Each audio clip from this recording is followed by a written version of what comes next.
Target Lesson 1, Wake Up Call. Welcome, everyone. Today, I want you to stop whatever you're doing.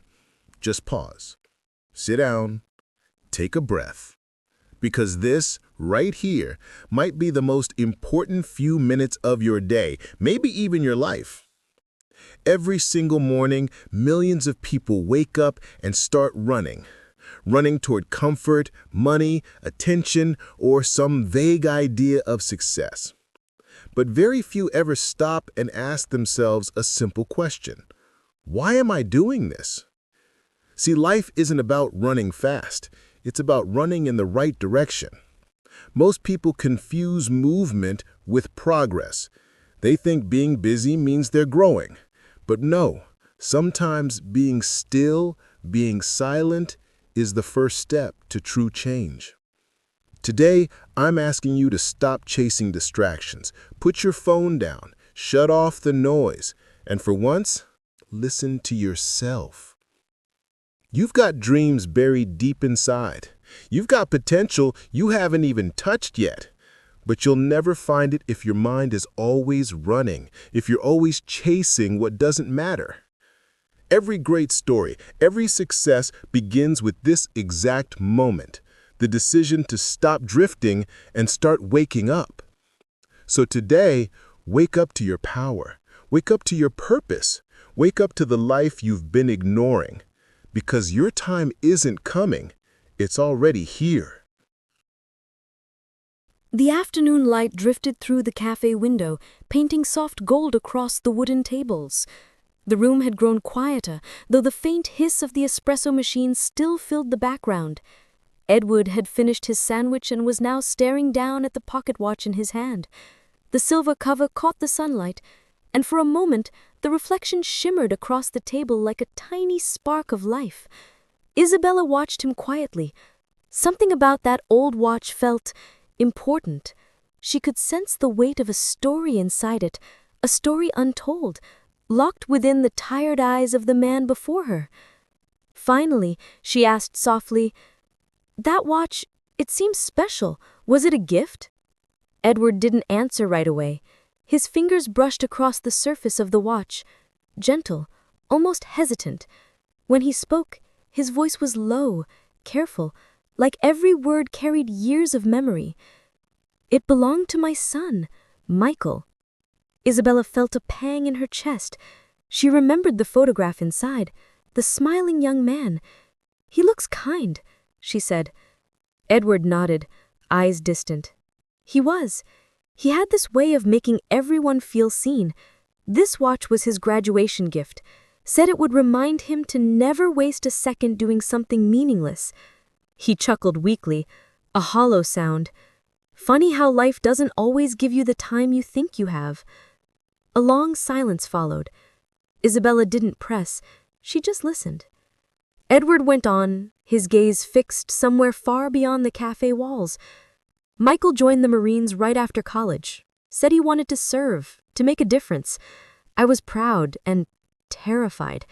I used to wait by the phone every night, praying I wouldn't get the call no parent should get." His voice broke slightly. "But one evening, I did. The cafe around them seemed to fade. Even the sound of cups clinking felt distant. He never came home," Edward whispered. "They sent his watch back to me in a small box. Just this watch, and a folded flag." Isabella felt her throat tighten. The pain in Edward's words wasn't loud. It was quiet, steady, like rain that never stops. She said gently, "I'm so sorry." Edward nodded, blinking back tears. "I lost my wife a few years after that. The grief, it took everything. The house, the friends, the purpose. I've been living with ghosts ever since." For a moment, neither of them spoke. The world outside continued, people passing by, cars rolling through puddles, but at that table, time seemed to stand still. Then Isabella asked softly, "Why come here, to this cafe?" Edward looked down at his cup, now empty. "Because it's close to where he used to live, and every morning I tell myself maybe I'll feel closer to him if I sit where he might have once sat." Isabella's eyes welled up. She didn't know what to say, so she simply nodded. After a long pause, she whispered, "My father used to say something like that. He believed that some places remember people, even after they're gone." Edward smiled faintly. Maybe that's true. Lesson 3. Comfort is the enemy. Every time you choose comfort, you kill your potential. Slowly, silently, without even realizing it. You say, "I'll do it later." You scroll a little more. You sleep a little longer. You eat junk because it's easy. And before you know it, months are gone. Years are gone. And so is your fire. Comfort is seductive. It whispers in your ear, "Relax, you deserve it." But comfort never gave birth to greatness. No legend was born on a couch. No empire was built on excuses. No dream was achieved by staying comfortable. The gym hurts. Studying is boring. Working late is exhausting. But that pain, that boredom, that exhaustion is the price of growth. If you avoid discomfort, you also avoid progress. So stop worshiping comfort. Stop calling laziness self-care. Stop escaping from your own potential. Discomfort is your greatest teacher. It builds character. It builds hunger. It builds strength. If you can learn to sit in discomfort and keep going, you'll win in life. Because the ones who succeed aren't the smartest. They're the ones who keep moving when everyone else stops.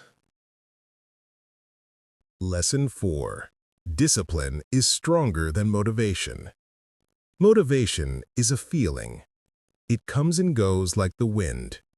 Sometimes you wake up full of fire, ready to conquer the world, and sometimes you just don't feel like doing anything. That's normal. That's human. But here's the truth. If you depend on motivation, you'll never be consistent, because motivation is not reliable. Winners don't wait to feel like it. They do it anyway. They train when they're tired. They work when they don't want to. They show up even when nobody is watching. That's discipline. Discipline means doing what needs to be done, especially when you don't feel like doing it. It's the ability to control your mind when it screams, "Not today." You see, motivation builds excitement, but discipline builds empires. Motivation makes you start, but discipline makes you finish. Anybody can start. Few can stay. Few can push through the boring, the painful, the silent days. That's why discipline is the real superpower, because when motivation dies, discipline keeps you alive. If you want to change your life, stop chasing motivation. Start building discipline. Create a routine. Stick to it, no matter what. One day, you will look back and realize you didn't need more motivation, you just needed to keep your promises to yourself. That's how greatness is built, not by emotion, but by execution. Not by inspiration, but by consistency. Discipline is freedom. It's power. It's success. Be disciplined, and you'll never need motivation again. Lesson 5. Your mind is your best friend or your worst enemy. Your mind can either build you or break you. It can lift you higher than mountains or bury you deeper than the ocean. Every thought you allow inside your head is like a seed. If you plant doubt, you'll grow fear. If you plant excuses, you'll grow regret. But if you plant belief, you'll grow strength. The truth is, your life moves in the direction of your strongest thoughts. So if you think you're weak, you'll act weak. If you think you're lost, you'll behave like a victim. But if you think you're powerful, you'll start living like a warrior. Every single day, your mind talks to you. It says things like, "You can't do this. You're not good enough. What if you fail?" And if you keep listening to that voice, you'll never see your real potential. The secret is not to silence your mind. It's to train it. When it says, "I can't," you say, "Watch me." When it says, "I'm tired," you say, "Just one more step." When it says, "I'll fail," you say, "I'll learn." That's how you take control, because the moment you control your thoughts, you control your life. Feed your mind with knowledge, not negativity. Feed it with hope, not fear. Feed it with discipline, not distraction. And remember, your mind is a powerful weapon. If you use it right, it will fight for you. If you use it wrong, it will destroy you. So train your mind daily like a soldier trains for war. Because every battle starts inside you, in your own head. Lesson 6. The Power of Silence. The world is loud. Everyone is talking, shouting, proving, and posting. Everyone wants to be heard. But very few understand the power of silence. Silence is not weakness. It's control.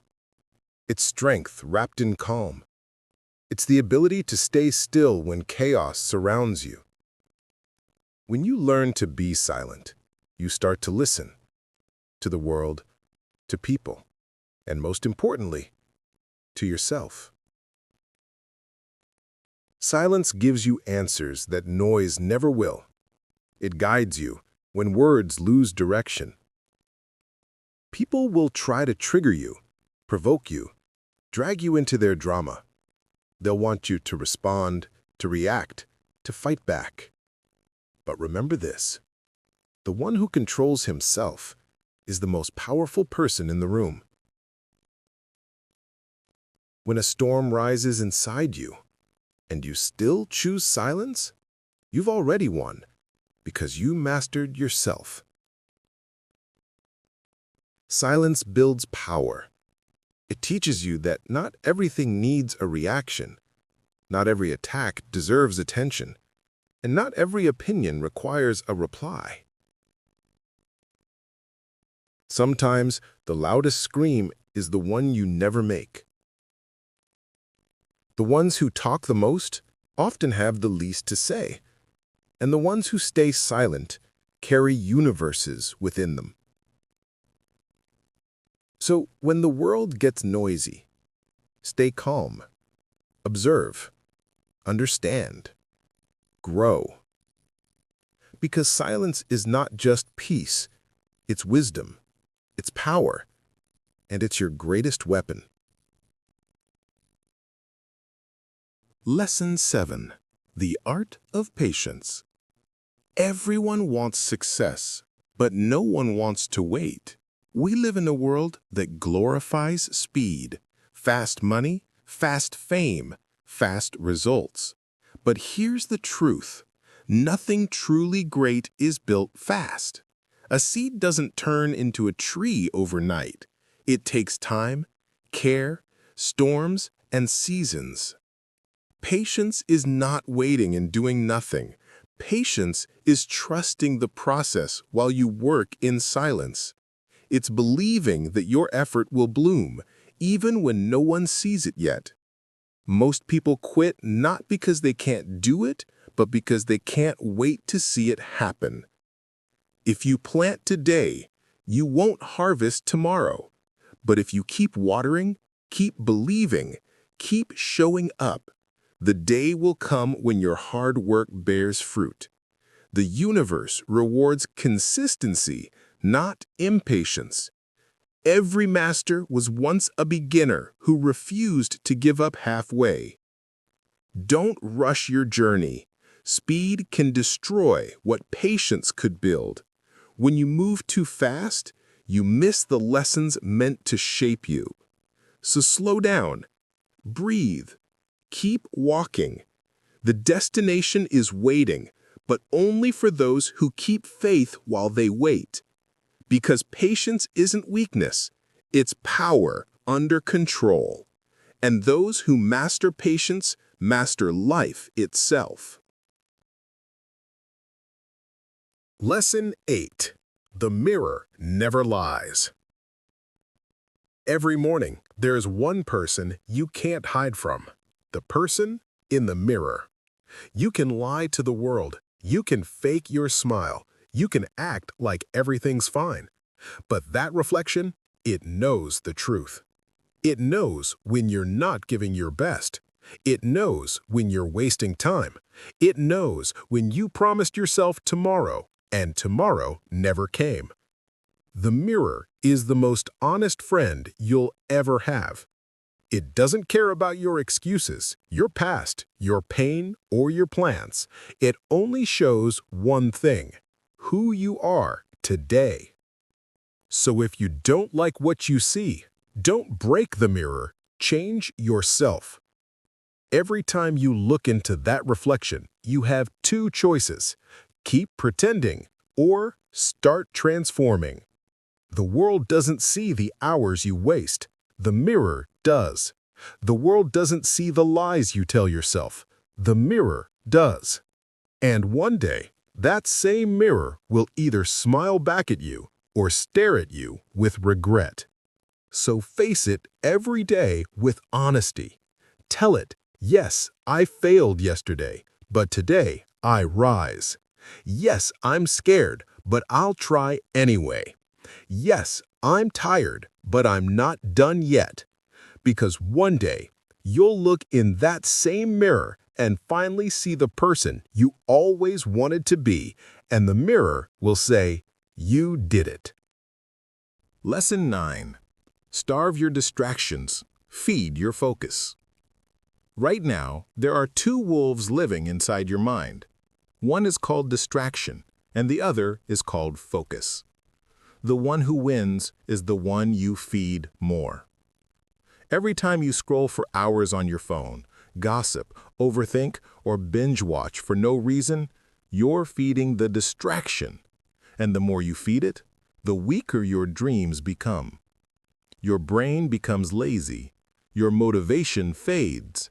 You start believing lies like, "I'll do it tomorrow," or "It's too late now." But let me ask you something. How long will you keep betraying your own future just for a little comfort today? You want success? You want to become someone your younger self can be proud of?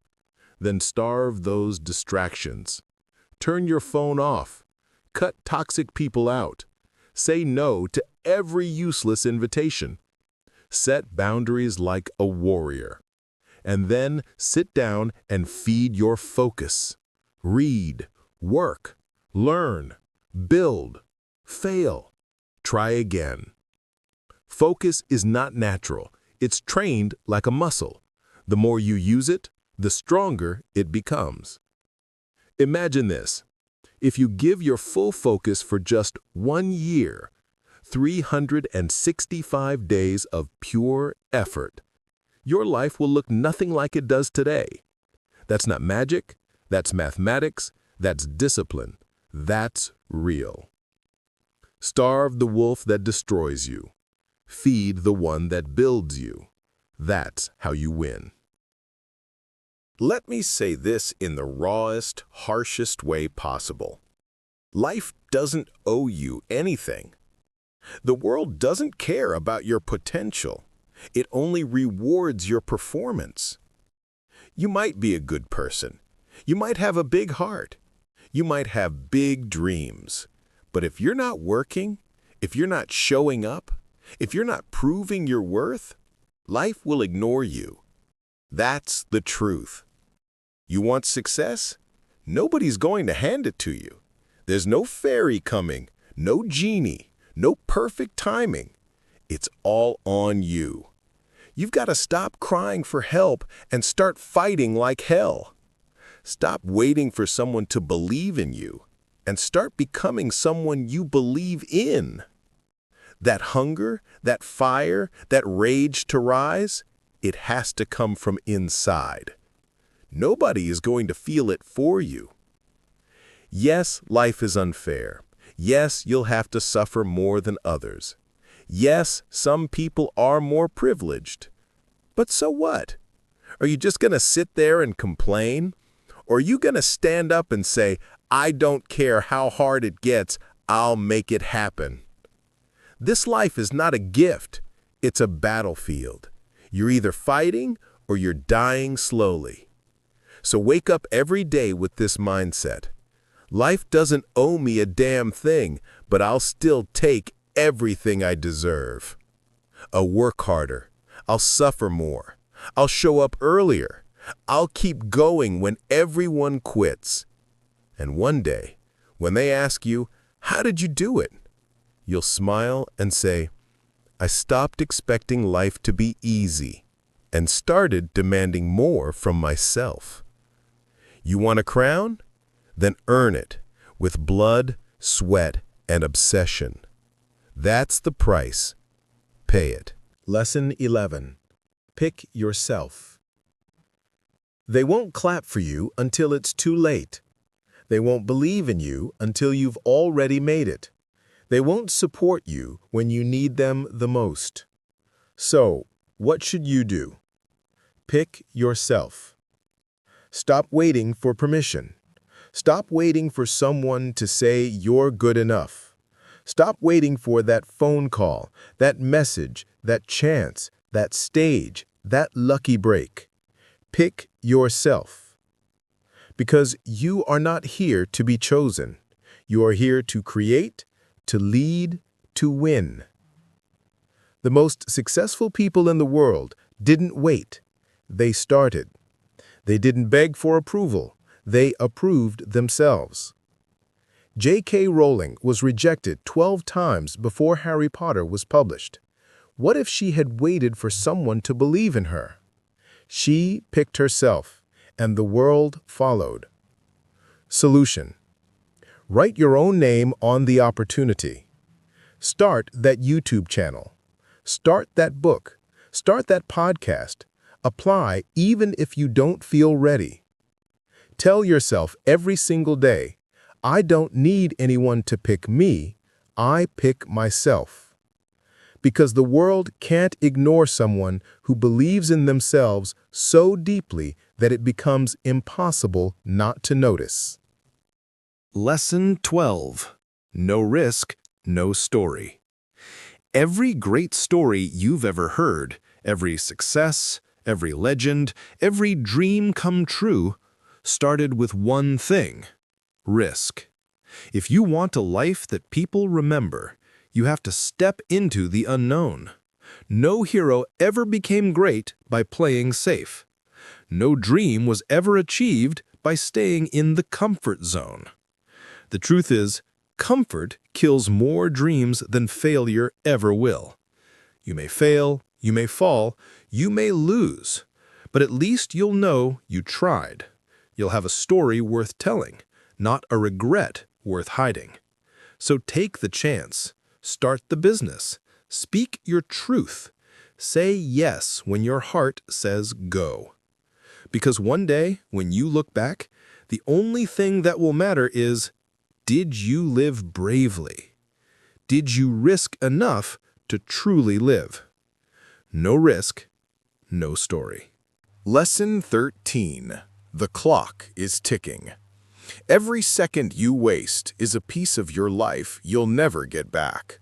You keep saying, tomorrow I'll start, but tomorrow is a liar. Tomorrow steals your dreams. Tomorrow never comes. Look at the clock. It's moving.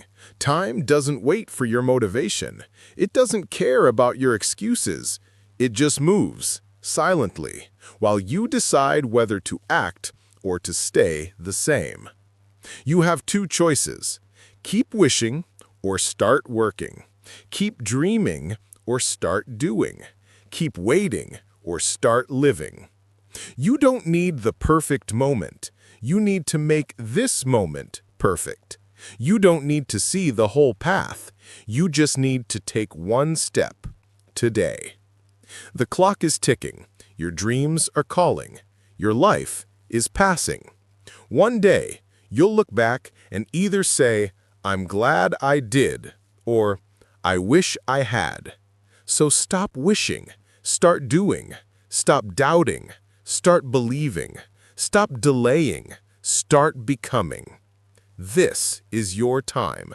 This is your moment, and it's slipping away right now.